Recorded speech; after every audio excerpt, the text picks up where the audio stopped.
Krishnamurti says in one of his many videos that, what shall I do to affect this society?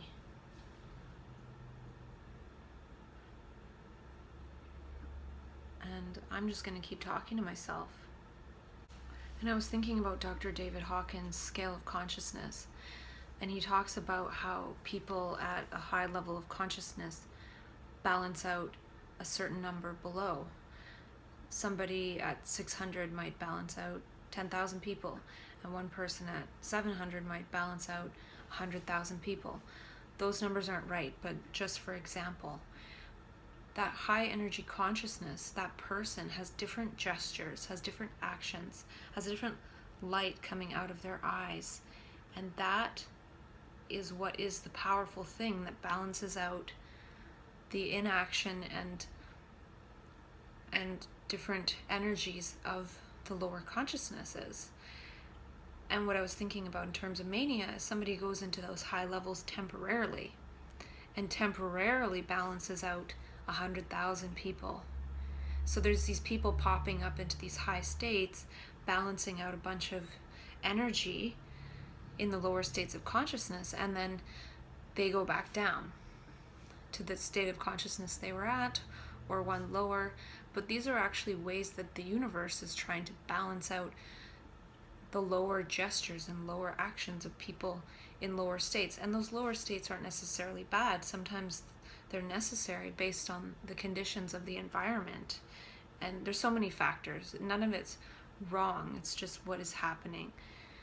But what I'm saying is people popping into high states balances out that energy. And I've talked about how it's a pocket of energy and the person is trying to share it, and it makes us do certain actions. It makes us act right away. It makes us be kind. It makes us so many things. And it makes us do other things too, because we feel like we're always going to feel that good and we're always going to have that energy. But the thing is, that energy isn't for us. It's to be shared. So sometimes when we've done all the sharing we can of that energy, we go back down to those lower states. And if a person is at a certain state of consciousness, a low-ish level, those gestures and those actions of higher states are not actually embodied in their physiology and their neurology. So they get the high energy that puts them up there, they get the blueprint, but it's not fully embedded. And then the person falls back down, but at least they have the blueprint. So that's why it's important to do some of those kinds of gestures and connect with altruism of our own will and volition, instead of that will and volition of that energy of consciousness. And again, people go into mania and fall out of it to the detriment of themselves. It's a very dangerous state. There's no real self-interest in that state, and it can get to that point where it seems there is some self-interest. So mania is about learning to share this energy and consciousness. And as we learn how to do it, it no longer feels like mania. It just feels like baseline. And Krishnamurti asks if there's an action not dependent on past or future patterns. And to me, that's a state of mania. All time is now. Action. And I feel like it can only happen when we are perceiving what's in the moment now. If that's not happening, then we're acting based on a thought pattern. And Krishnamurti often talks about what we are today will be tomorrow unless there's a radical mutation in the mind. And I feel like this mania process is a radical mutation in the mind. We're all of a sudden very different. And it's not based on past conditioning and thought patterns. And this energy wants us to mutate in this way. It's a manic mutation. And we're medicating this radical mutation in the mind. And the mind is trying to be moved by the level of consciousness and the perception of consciousness in the moment, as opposed to thought and patterns. And it's thought that is afraid of this change. It's afraid of perceiving in this way. Because when we stop thinking in this way, it actually feels like death. So we see thought past or perception extrapolation. And if we see perception extrapolation, we actually have to act, which means we have to change. As an aside, have you ever tried dancing to that elevator music while you're on hold with your credit card company? I did that yesterday and it was kind of fun. So our level of consciousness is what gestures and moves us. I wonder if we can go on perception walks and speak based on what we perceive in the moment. And in terms of roles, what role can we play? If we don't necessarily think it's a good idea to go around saying that we're prophets, can we think of a different role, a level above mental patient, that we can play, that we can embody? I feel like when we perceive, we're seeing beyond the sound barrier of the ego. The light is way faster than sound. And so when there's no sound, the light can come in and create sound. Maybe this could be a docu-video blog. Hopefully I can release it when I'm off medication. And I feel like the light coming out of our eyes is usually the past. It's full of past thoughts and memories. And so in this way, we've lost our vision. And I was thinking about Jason Silva when he says that awe is an experience of such perceptual vastness that we literally have to rearrange our mental models in order to integrate it. Replace awe with psychosis and mania, and it's exactly the same thing. But we're given the mental model of we're mentally ill. And that's just one mental model through which to frame that experience, but it's probably the most destructive one. So where do we get these mental models, and how are they blinding us in the first place? Even the me is just a mental model. And the opposite of awe is blah, as in a blah mood. And why are we so blah? And why do we need awe? And the only time we see a bit of awe is when our mind stops going blah, blah, blah, blah, blah. And again, that's our own voice in our own head preventing awe and asking where it is. And our own voice in our own head has been bought from us and sold back to us, saying things that we'd rather not hear. And this is programming through experiences and media and education. And hopefully when I share these, I'll be speaking as a non-mental patient, and maybe I won't have to talk about this stuff at all because I'll have it on video, and then I can do something else with my time because I will have invested a lot of time sharing this part of my journey to transcend the mental health system. So then I don't have to go around talking about it. I can just enjoy having transcended and share the journey to help other people. And I have no idea what's going to happen with it, but awe is a product of our blindness, our sleepwalking. It would be like if we slept for an entire month and then woke up for 1 minute. And that minute of awakeness felt so good because we're always sleeping. And then we're trying to figure out how to wake up to have that amazing experience. And no amount of rearranging the images and dreams would allow us to wake up. And that's sort of what we do by trying to think our way into flow or awe. And our voice is a seed, and it only grows by actually vibrating the voice box, by using our voice. Our voice is the most powerful instrument we have, and mostly we just have it repeating in our head old thoughts. And how much time do we actually spend using our voice in a creative way, saying something new?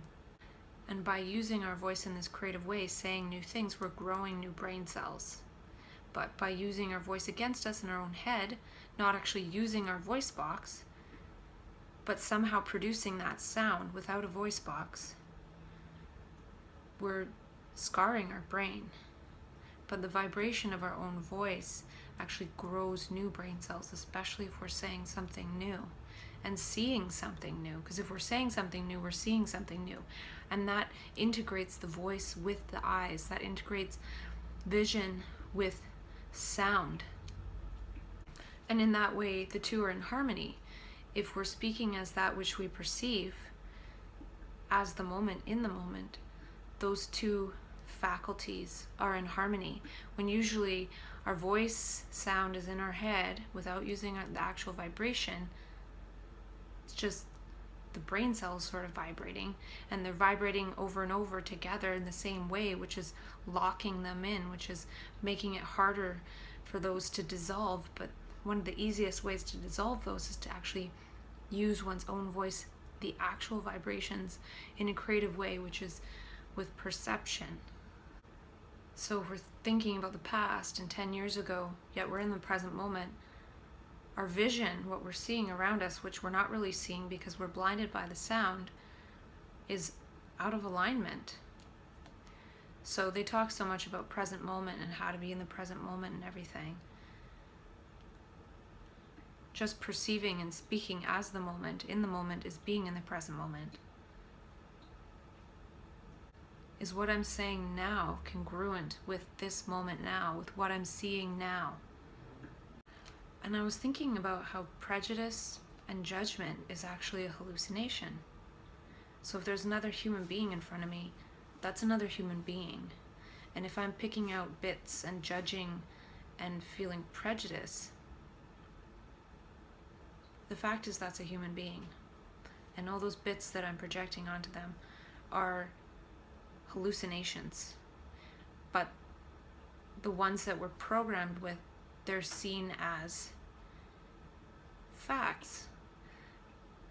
But they're actually not real, they're hallucinations. And the point is that when we hallucinate, we can't extrapolate. When we're projecting, we can't see. We can't see relationships, and we can't see relatedness, and we can't see sameness. And the labels we've been given and the stories we've been given by the mental health system are sound barriers that we keep ourselves in. This is how we see ourselves, and we take on those stories and we turn them into our own voice turned against us again, and then we're in a prison of our own sound. And we take that story and then we start judging ourselves based on the story that we've been told. I heard the term Ubermensch about 2 years ago, and it was something along the lines of designing something where the wealth is restored to the people. That's sort of like a flip of a switch. I can't remember how it was exactly, but I was thinking that this in a way is an Ubermensch of perspective, and it could be an Ubermensch of dialogue, or an Ubermensch of memes and weems and social capital in a way, because if we change the context through which we see and experience ourselves as labeled people and move to something beyond, that's going to create something different. And really, this perception is just seeing outside the field of thoughts and knowledge, which is a very limited sphere, which is something Krishnamurti talks about. But he talks about how there's definitely energy outside that limited sphere of what we know. And when we can see beyond that limited sphere, we see that other energy beyond the sphere. And that is perception, because thoughts are sounds. And I was thinking about polyphasic sleep and how Steve Pavlina described it. How at first, when you sleep 20 minutes every 3 hours, for a total of 2 hours of sleep a day or something, at first the body is really, really tired, but then by day 4 or 5, the body says, okay, I'll do it your way. And I feel like with some of these episodes of so-called mania and psychosis, it's almost like the equivalent blip of this 20 minutes of sleep in a way, but it's that way in that consciousness in the universe is doing that to some of us to show us the way to be some of the gestures in mania in the higher states of consciousness. So when we're in regular consciousness, we'll say, okay, universe, I'll do it your way. I will be altruistic. I'll be kind. But then we go on treating it as this mental illness and then trying to avoid symptoms and blah, blah, blah, blah, blah. When maybe the best way to avoid symptoms is to do the gestures of the universe, of higher consciousness, but not having to be in those higher states. But by acting that way, we will gesture in those higher states, being more embodied, and invite that energy to come back, and then it will just feel like that's how it's supposed to be. Because in the height of mania, we feel like this is perfect, like this is exactly how it's supposed to be. So we need to do it the universe's way, not the way of our egos and thought. You could almost think of map consciousness as polyphasic awakening. It gives this shot of awakening, and this shot of awakening, and this shot of awakening. And when will we get with that program of what that awakening is trying to show us to wake up to? Just think of it like kids. If a baby can crawl, it hasn't yet perfected the gestures to walk. And it works on a little bit and a little bit. And all of a sudden the energy comes in and they're able to put it all together and walk. It's the same thing with this extra energy that comes in and gestures us into different actions. It's trying to show us how to walk in that other way. The first humanoid or human or whatever who walked upright on 2 feet was probably looked at in strange ways. Like, why would somebody want to walk on 2 feet instead of 4 legs? Until one of them saw that freed up the hands to do other things. And then they followed suit. Well, what is this freeing us up to do? And I feel like psychosis relates to that phrase, to die before you die and realize there's no death. And one of the things that a person can experience is that one feels like people they know are imposters.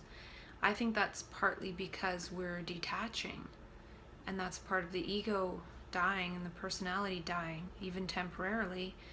So we look around, we see these people, and we think they're not them, because we've actually lost the attachment. And it's seen as fearful because we realize we know these people, but they don't seem like the people. But they might not seem like them because who they seem like is our own projection, and we're losing attachment to those projections. So it's part of that ego death process, and it's scary.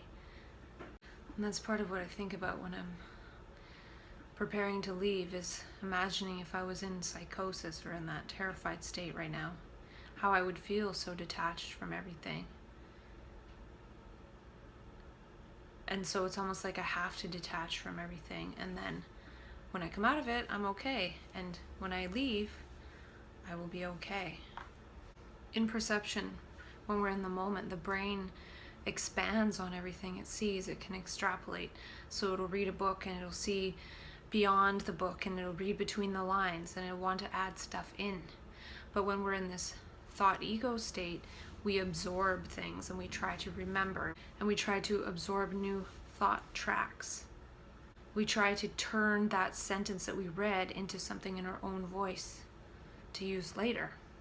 And I thought of another possible name for a project or a company or something, and it's alchemical balance wellness. And so in psychosis, it's death of the personality, and we're not that persona. So it seems I'm all caught up for the day. I feel like I have to mentally prepare. It's almost like I have to induce my own psychosis, but not really the experience and state of psychosis, but just some of the aspects that come into play in that process, the ending of everything. I feel like I need to use that experience of psychosis to